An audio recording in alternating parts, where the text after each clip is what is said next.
자, 오늘은 누가복음 15장 8절부터 10절입니다. 오늘 저희에게 주시는 은혜의 말씀은 누가복음 15장 8절부터 10절입니다. 하나님의 말씀을 봉독해 드릴 때 여러분 심령에 또 귀에 은혜가 있기를 바랍니다. 8절입니다. 어느 여자가 10 드라크마가 있는데 하나를 잃으면 등불을 켜고 집을 쓸며 찾도록 부지런히 찾지 아니하겠느냐? 또 찾은즉 벗과 이웃을 불러 모으고 말하되 나와 함께 즐기자. 잃은 드라크마를 찾았노라 하니라. 내가 너에게 이르노니 이와 같이 죄인 하나가 회개하면 하나님의 사자들 앞에 기쁨이 되느니라. 아멘.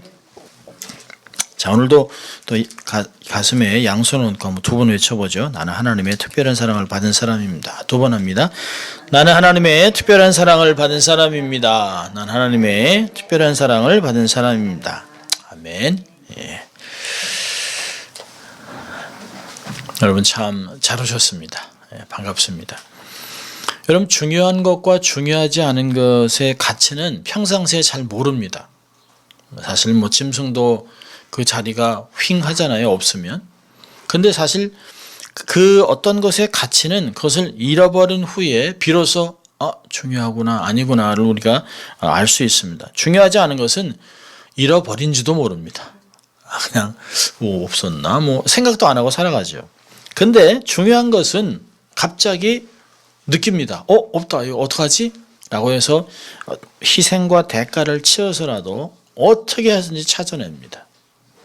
찾으면 가까운 가족부터 해서 친지까지 찾았어요. 다행이에요. 감사해요. 얼마나 큰일 날 뻔했는지 몰라요. 기도해 주셔서 감사합니다. 이렇게 이제 기독교인들은 그렇게 얘기를 합니다. 그래서 이렇게 찾았다는 기쁨의 연락을 하죠. 우리는 무엇을 잃었다가 또 다시 찾은 경험이 수도 없이 많을 것입니다. 작은 것부터 큰 것까지 중요한 것까지 우리의 삶의 경험이 있습니다. 오늘은 예수님의 비유 36번째로 잃어버린 동전으로 은혜를 받으려고 합니다. 부제로는 이제 되찾은 동전 이렇게 되겠죠. 누가복음 15장에 등장하는 두 번째 비유입니다.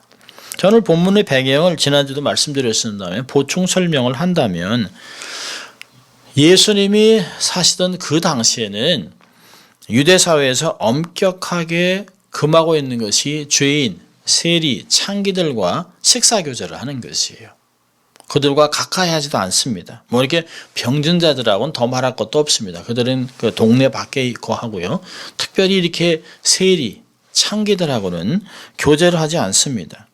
그것을 비난하는 그 바리새인 서기관들에게 예수님이 세 가지 비유를 들어서 당신이 왜 그러는지 이유를 설명하고 있습니다. 그것이 이제 세 번째 비유에 가면 아주 정확하게 나옵니다. 사실 세 가지 그 똑같은 주제를 세 번이나 반복한다는 것은 굉장히 중요하다는 것이에요. 그렇기 때문에 주님께서 이야기하고 있습니다. 이 사실 세 가지 비유에서 그 대상이 전부 다르잖아요. 우리 3절부터 우리가 7절까지 봤던 것은 잃어버린 양입니다. 가축이에요, 가축. 두 번째 오늘 보는 것은 드라크마, 돈입니다. 돈, 재물. 세 번째 우리가 보려고 하는 11절부터 32절까지는 아들, 가족을 이야기합니다. 그러니까 점점 가치가 굉장히 중요해져요. 그러니까 짐승보다는 재물이, 재물보다는 사람이, 가족이 더 중요하다는 것을 우리에게 이야기하고 있습니다. 그러면서 주님이 말씀하시는 거죠. 세리와 죄인을 모든 인간이 가장 소중히 여기는 그 셋에 해당된다고 얘기하는 것이에요. 그래서 바꿔 말하면 바리새인과 서기관들에게 이렇게 얘기하는 거죠. 너희도 이렇게 재물, 또 양, 재물, 가족 이거 다 귀하게 여기지 않냐. 그 중에 하나라도 잃어버리면 끝까지 찾아서 결국은 찾아내지 않겠냐. 그리고 얼마나 기뻐하겠느냐. 그럼 내가 그렇게 했는데 왜 너희가 나를 뒤에서 손가락질 하느냐. 그 얘기를 하는 것이에요. 사실 사회에서 소외돼서 아무도 만나주지 않는 비천한 사람들을 그들을 왜 너희들이 방치하냐 이렇게 얘기하는 것입니다. 그러면서 얘기하는 거죠. 바리새인과 서기관들 너희가 정말 이스라엘의 영적 리더라면 하나님의 사람들이라고 여긴다면 너희들이 양을 잡아서라도 돈을 들여서라도 이렇게 소외된 사람들에게 식사라도 한 끼를 대접하고 그들을 품어줘야 되지 않겠느냐라고 얘기하는 것이에요. 사실은 그렇잖아요. 우리도 정말 가까이 있는 사람, 나보다 높은 사람한테는 선물도 주고 뭐 꾸벅꾸벅 하지만 자기보다 하찮게 여기는 사람들은 정말 홀대하는 것을 많이 봅니다. 바리새인들은 자기 바리새인들 그들 외에는 이웃이 없어요. 너희의 이웃이 누구냐라고 하는 정의를 주님께서 내려주신 것이에요. 그러니까 너희들이 상관하는 그런 상위 클래스, 최상위 1% 사람들하고만 사귀지 말고 정말 너희들이 하나님의 사람들이라면, 하나님의 나라를 대변하는 사람들이라면 이렇게 소외된 사람들을 돌봐야 되지 않겠냐, 얼마나 중요하냐고 얘기하는 것입니다. 자, 오늘 8절을 보면 10드라크마라고 얘기하고 있습니다. 잃어버린 드라크마. 드라크마라는 단위는 신약 성경에서 오직 본문에만 등장합니다. 은전이에요. 은전. 로마의 화폐인 데나리온과 똑같습니다. 밸류가. 그래서 성인 남자가 하루 일하는 돈이에요. 요즘 같으면 이제 시간당 뭐 12불, 15불이라고 한다면 한 뭐 120불, 150불 이 정도의 돈을 얘기하는 거 있습니다. 근데 사실 그렇게 큰 돈이 아니죠. 그런데 여인은 어찌해서 이 동전 하나를 찾기 위해서 시간과 정성을 들이고 있다는 것이에요. 이 동전이 여인에게 주는 가치가 무엇이길래 이토록 애타게 찾기에 수고했는가가 중요한 것입니다. 자, 고대 이스라엘에서는 약혼할 때 신랑이 10드라크마를 예쁜 줄에 꼬아서 선물하는 그런 습관이 있었습니다. 지금도 이스라엘 한쪽 구석에 가보면 전통적으로 사는 사람들 보면 여자들이 이렇게 10개의 은전을 줄로 매서 목걸이를 하고 있는 것을 볼 수 있어요. 근데 재미있는 것은 중동 지역에도 이런 일들이 있습니다. 베두인족들도 그렇게 하고 있어요. 선물을 받은 신부는 드라크마 10개를 가지고 장신구로 사용해서 결혼식장에 들어가야 합니다. 이거를 세메드라고 얘기합니다. 히브리어로. 근데 신부에게는 드라크마 하나하나가 신랑이 준 사랑의 징표이기 때문에 너무 소중한 것이에요. 만약에 하나라도 잃어버렸으면 결혼이 파기될 수도 있습니다. 파혼이 될 수도 있어요. 남편이 준 것을 제대로 간수도 하지 않고 귀하게 여기지 않는 여인과는 결혼할 가치가 없다는 것이에요. 그러니 결혼이 파혼될 만한 상태니까 얼마나 놀랍겠습니까? 그리고 또 이 돈을 사실 돈으로 환산될 수 있는 것이 아니에요. 유대인들이 이 10드라크마 동전을 아주 성스럽게 여깁니다. 그래서 그 사람이 아무리 빚을 져도 그걸 달라고 얘기를 못해요. 그것으로 빚 갚아라고 할 수 없는 것입니다. 그러니까 10드라크마는 살아있는 동안은 남편과의 언약, 사랑을 예표하는 것이에요. 죽고 나면 경제적인 힘이 없으니까 그걸 비상용으로 사용할 수가 있습니다. 과부가 된 사람은 그래서 끈을 끊어서 하나 둘씩 사용할 수 있습니다. 그러나 살아있는 동안은 절대 그렇게 할 수 없습니다. 그러니까 사실 10드라크마 중에서 하나가 빠진 9개는 아무 가치가 없는 것이에요.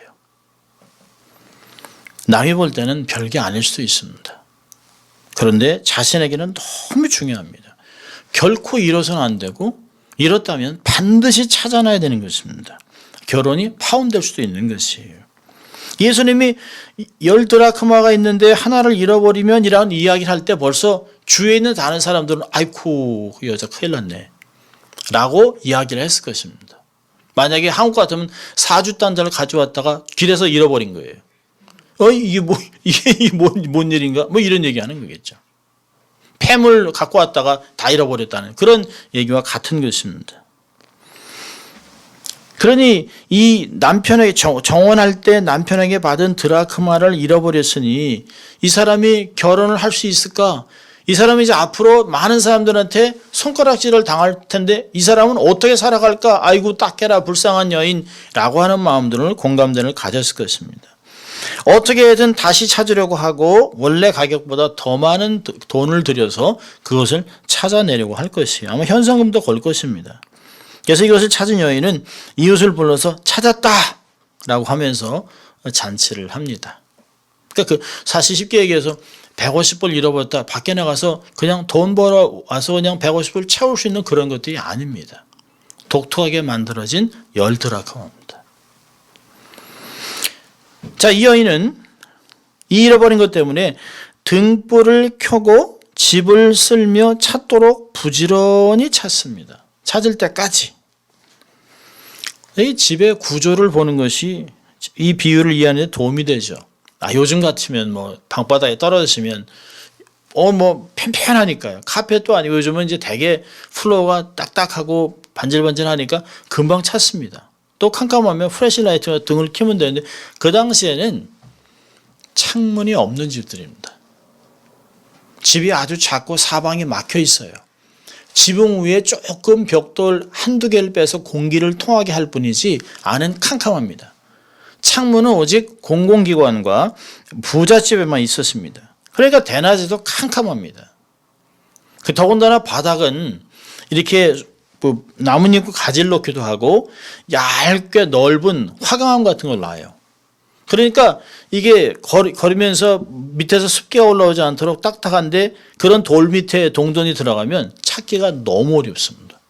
쓸어도 잘 찾을 수가 없는 것이에요.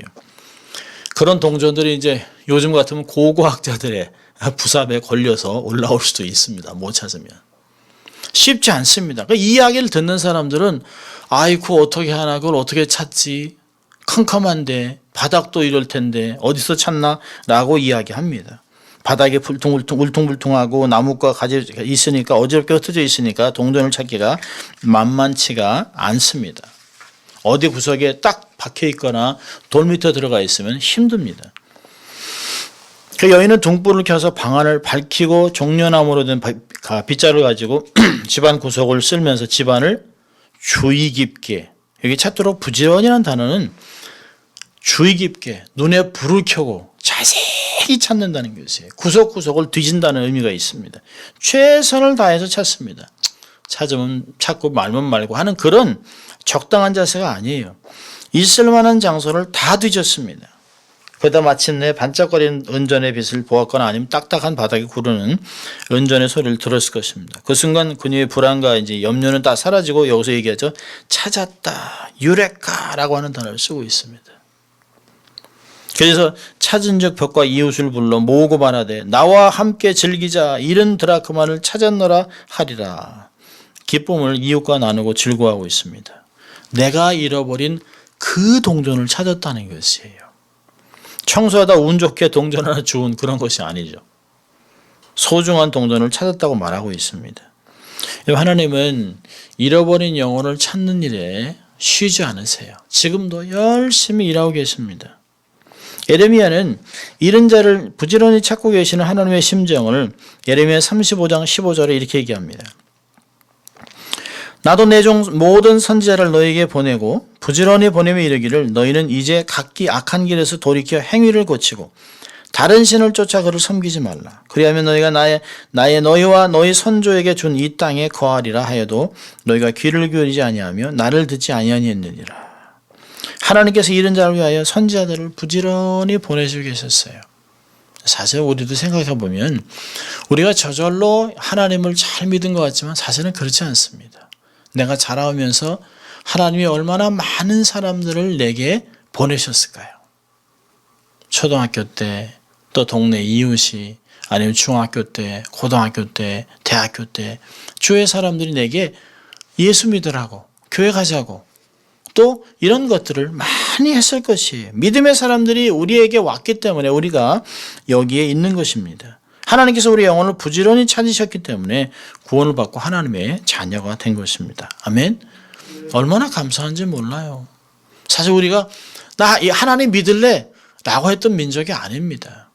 대동강에서 선지자를 정말 칼로 내치는 그런 나라였어요. 사실 뭐 길게 보지 않아도 돼요. 한 150년이면 한국은 완전 무당천지였습니다.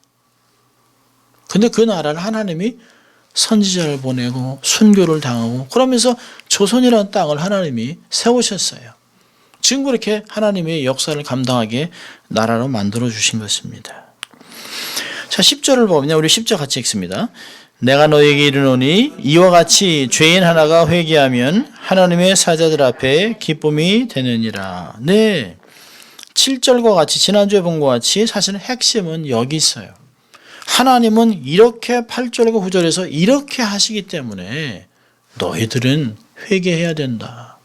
하나님의 기쁨이 되라. 제발 하나님의 근심이 되지 말고 하나님의 기쁨이 되라고 얘기하고 있습니다.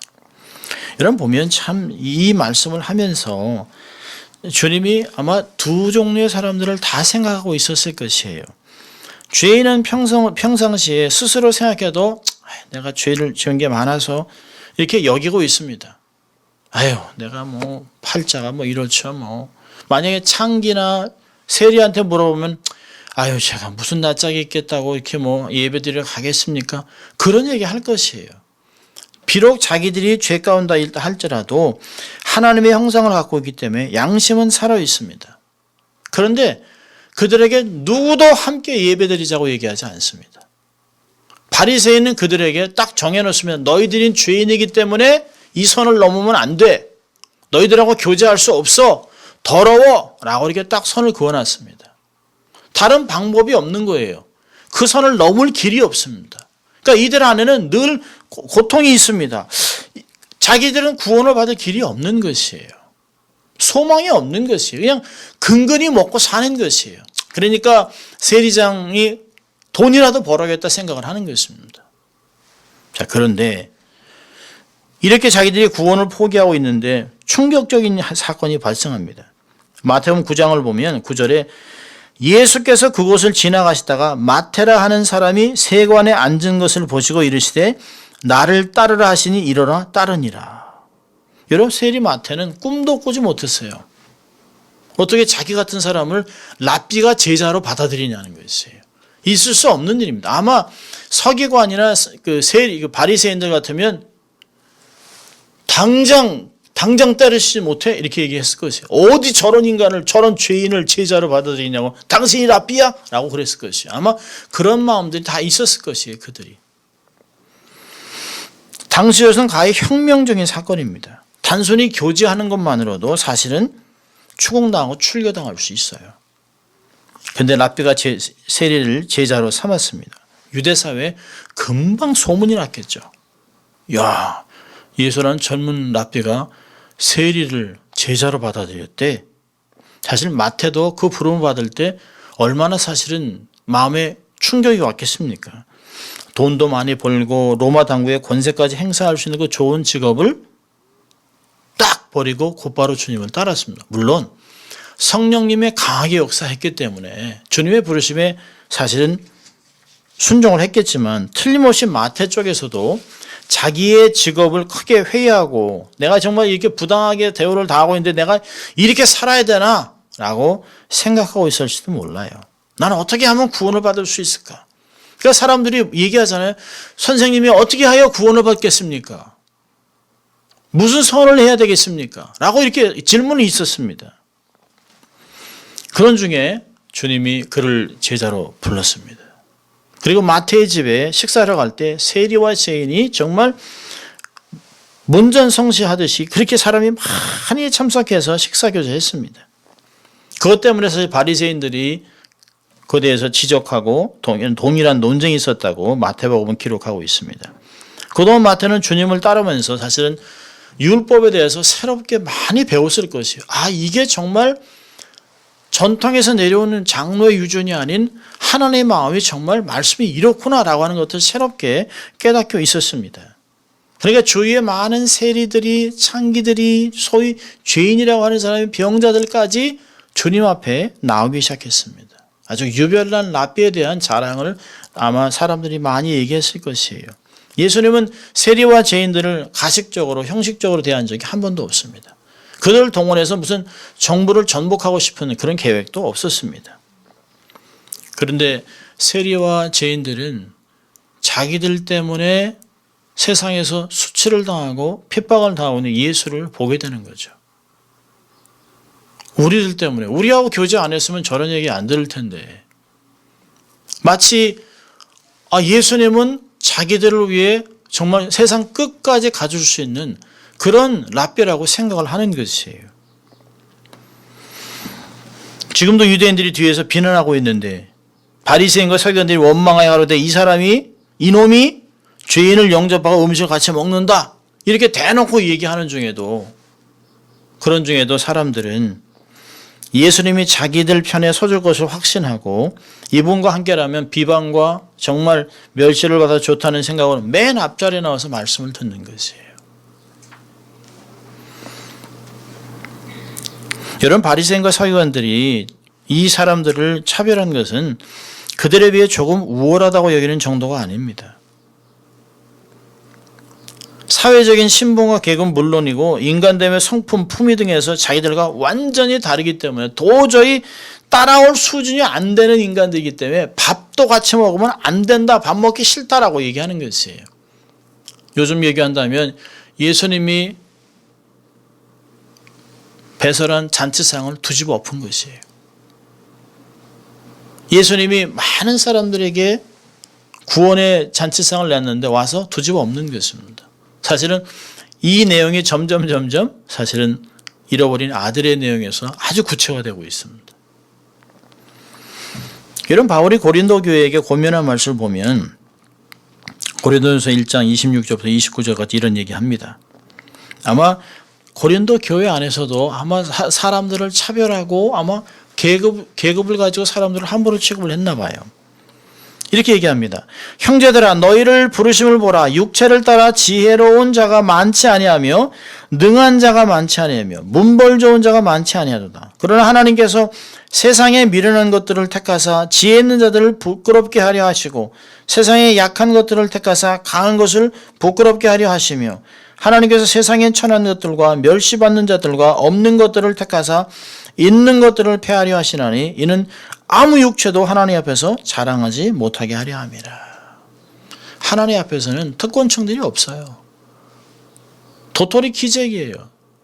어떤 면에서는 하나님 손에 연약한 자들이 사실 아픈 손가락같이 더 귀하게 보이는 것이에요. 더 사랑스럽고 더 안쓰러운 것입니다. 주님이 원수까지 사랑하라고 하셨는데 이웃과 성도를 외모로 차별하고 또 비판하고 비방하고 있습니다. 사실 믿음이 없는 것이죠. 명목상 성도일 뿐이에요. 껍데기 신자입니다. 사람을 외모로 판단하지 말라고 차별하지 말라고 야고보서 교회에서 얘기하고 있습니다. 교회 안에서 이루어졌던 것을 얘기하고 있어요. 주님이 사실은 바리새인들에게도 얘기하는 거죠. 너희도 똑같아 라고 얘기하는 것이에요. 죽게 돌아와야 할 존재야. 교만하면 안 돼. 회개해 라고 주님이 이야기하는 것입니다. 연약한 사람들을 품어주고 겸손히 하나님을 그들을 섬겨주는 것이 정말 믿음을 드러내는 것이에요. 믿음의 수준은 정말 나보다 연약한 자들을 어떻게 섬기고 있는가. 그것이 사실은 믿음입니다. 자, 오늘 짧은 예화지만 사실은 많은 내용이 있는데요. 한 가지만 삶에 이제 적용을 한다면 빚진 자의 자세를 가지는 것이에요. 사도 바울 같이 모든 사람에 나는 빚진 자다. 나는 빚을 갚는 거 당연한 거니까 이렇게 섬기는 거 당연한 거라고 허세 부리는 것은 당연한 모습의 삶을 살아야 됩니다. 여러분 70억의 인구의 지문이 다 달라요. 쌍둥이도 다릅니다. 모두 독특하게 목적을 가지고 창조된 존재들입니다. 다른 것으로 대체될 수 있는 것들이 아닙니다. 우리는 얼마나 소중한지 몰라요. 하나님이 우리를 정말 개인적으로 다 만드셨기 때문에 독특한 인생들입니다. 위대한 탄생들이에요. 우리를 다른 사람과 구분하고 선택해서 돌보셨기 때문에 귀한 인생들이에요. 그렇기 때문에 하나님은 우리를 포기하지 않습니다. 내버려두지도 않습니다. 그 마음의 비유가 사실은 오늘 비유의 내용들이에요. 하나님은 결코 그 떨어져 나간 한 드라크마를 그대로 두지 않는다는 것이에요. 다른 것으로 대체하지 않는다는 것이에요. 그것까지 다른 거 좀 더 나은 거, 더 좋은 걸로 가져와. 9개 버리고 그게 아니라 한 개 좋은 걸로 다시 갈지 그게 아니라는 것이에요. 로마서 11장 29절은 하나님의 은사 부르시면은 후회하심이 없으시니라. 후회함이 없어요. 하나님이 날 부르시고 후회하지 않습니다. 저걸 내가 왜 그러지 않습니다. 여러분, 드라크마와 양의 비유는 차이점이 있습니다. 양은 자기 스스로 있는 곳을 떠났습니다. 그러나 동전은 달라요. 동전은 자기가 무리를 떠나고 싶어서 떠난 것이 아닙니다. 어둡고 칙칙하고 먼지나는 곳이 좋아가 있는 것도 아니에요. 결정적으로 그냥 거기에 남겨진 것이에요. 그런데 스스로 빠져나올 방법이 없어요. 누군가 해야 됩니다. 누군가 그 냄새나고 어둡고 먼지 쌓인 곳에 찾아와야 돼요. 그래서 자기에게 구원의 손길을 또 펼치지 않으면 그 어둠에서 빠져나올 방법이 전혀 없습니다. 제가 이걸 생각하면서 오늘 이 땅을 살아가는 사람 중에도 자기 의지와 상관없이 어둠 속에서 살아가는 사람들이 많이 있습니다. 자기는 죄가 전혀 없는데 부모가 전과자라서 어려서부터 죄인 취급을 당하고 사는 사람들이 있습니다. 한국 같으면 오래전에 월북을 했다든지, 자기는 아무것도 모르는데 아버지가 그냥 빨갱이, 그래가지고 평생을 그냥 빨갱이 자식으로 살아가는 것이에요. 출사도 못해요. 군대 가서도 그냥 많이 맞는 것이죠. 아버지가 어떤 살인마라든지 어떤 범죄자라든지 그것 때문에, 아니면 대를 이어서 너무 처참한 가난을 대물림 받는 것이에요. 어떻게 빠져나올 길이 없어요. 그래서 어떤 사람들은 극한 상황에 자살까지 하잖아요. 어떤 사람은 분명히 영적으로 어두운 환경 속에 있는데 본인은 몰라요. 구원받아야겠다는 생각도 하지 않습니다. 우리 한국이 그랬잖아요. 빛으로 가고 싶은 마음도 없어요. 모르니까. 모르기 때문에 그런 것도 없는 것이에요. 아무도 의지할 것 없는 외롭고 고독한 절망의 상태가 있습니다. 그것이 지금 어딘가에 떨어져 있는 드라크마가 그런 상태입니다. 소외되고 연약한 사람들을 배려하고 관심을 쏟아야 됩니다. 무력한 자들을 보고 저 게을러, 못 배웠다, 무식하다라고 차별하는 것은 있을 수 없는 것입니다. 비판하면 안 됩니다. 영혼들의 신음소리에 귀를 기울일 필요가 있어요. 하나님은 어떻게 보실까? 하나님 마음을 소유해야 됩니다. 여러분, 아픈데 소리도 내지 못하고 끙끙, 자기가 소리 내면 엄마 아빠가 힘들어할까 봐 끙끙대고 있는 자식 보면 부모의 마음은 어떨까요? 아프면 울어. 아프면 아프다고 얘기해.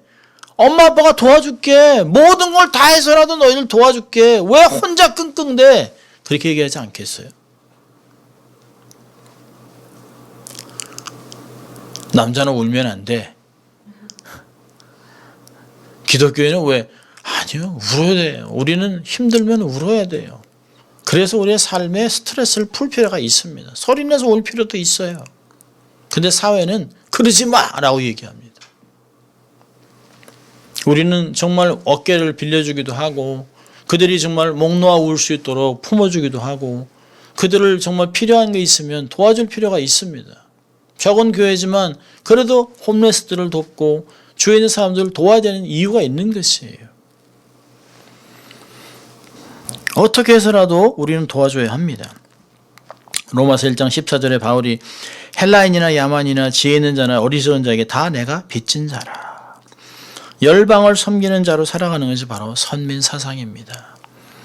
출애굽기 19장 5절 6절에 세계가 다 내게 속하였나니 너희가 내 말을 잘 듣고 내 언약을 지키면 너희는 열국 중에서 내 소유가 되겠고 너희가 내게 대하여 제사장 나라가 되며 거룩한 백성이 되리라. 그들이 선미될 수 있는 것은 하나님을 섬기고 열방에 복음을 전파하는 것이에요. 지금도 이스라엘 땅이, 이스라엘 사람들이 하나님의 자기들에게 주셨다라고 얘기한다면 이방인들도 품고 정말 가자에 있는 무슬림들도 품고 하나님을 알리고 하나님의 사랑을 품을 때 그 땅에 살아갈 수 있는 자격이 주어지는 것입니다. 유대인이기 때문에 그 땅을 살 수 있는 것이 아닙니다.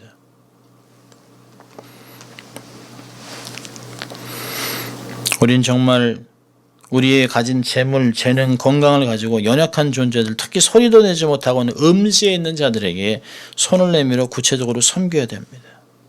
주님은 스스로 낮아지고 섬기시고 결국에는 십자가에 죽으시면서 우리를 구원하셨어요. 하나님의 존재를 전혀 모르고 살아가던 우리 같은 이방인들에게 주님이 찾아오셨습니다. 그리고 우리를 찾아내셨어요. 그리고 말씀하시죠. 너는 내게 소중한 존재야. 너는 내게 너무 귀중해. 내가 너를 사랑해. 누가복음 19장 10절은 인자의 온 곳은 잃어버린 자를 찾아 구원하러 함이라 라고 얘기하고 있습니다. 여러분, 비유에서 여인은 누굴까요? 예수님입니다. 예수님. 우리와 결혼한 증표로 10드라크마를 목에 걸고 있어요. 예수님은 절대 그 동전을 잃어버리지 않습니다. 근데 그 동전들이 그냥 잘난 체하고 세상의 미련을 못 버리고 자존심을 내세우다가 줄에서 끊어져 튕겨져 나가는 것이에요. 그런데 주님은 나무라지 않습니다. 그리고 동전을 찾아내요. 그리고 다시 줄에 10개를 딱 맵니다. 주님은 우리를 그렇게 생각하는 거예요. 제가 말씀 읽다가 막 눈물이 나가지고 내가 주님의 품 안에 있는 드라크마구나. 주님이 나를 이렇게 사랑하고 나를 그렇게 귀하게 여기고 있구나. 내가 주님의 품에 목에 걸려 있는 그런 귀중한 존재라는 것을 잊지 말아야 되는 것이에요. 그렇다면 우리가 주님 품에 있는 사람이라면 뭘 걱정하겠습니까? 걱정은 주님께 맡기고 그저 있는 자리에서 주님과 함께 동행하면 되는 것이에요. 주님의 귀한 존재, 주님의 신부라는 거 잊지 말고 한 주간도 당당히 살아가는 여러분 될 수 있길 주의 이름으로 축원합니다. 기도하겠습니다. 하나님 아버지 감사합니다. 오늘도 말씀을 통해 우리를 권면하시고 주님이 얼마나 우리를 사랑하시는지 다시 한번 이야기해 주신 것 감사합니다. 하나님, 주님 품 안에서 감사하고 행복하고 삶을 살아가게 하시고 우리의 자존심과 우리의 교만 때문에 주님을 멀리해도 주님은 결코 나무라지 않고 우리를 찾아서 뒤져서 찾아내고 결국에 다시 주님 품에 주님의 그 온전한 곳에 꿰매어 주실 것을 우리는 믿습니다. 걱정하지 않고 주님과 동행하는 한 주간 될 수 있도록 주님 축복하여 주시옵소서. 감사하고 예수님 이름으로 기도합니다. 아멘. 자, 일어나세요.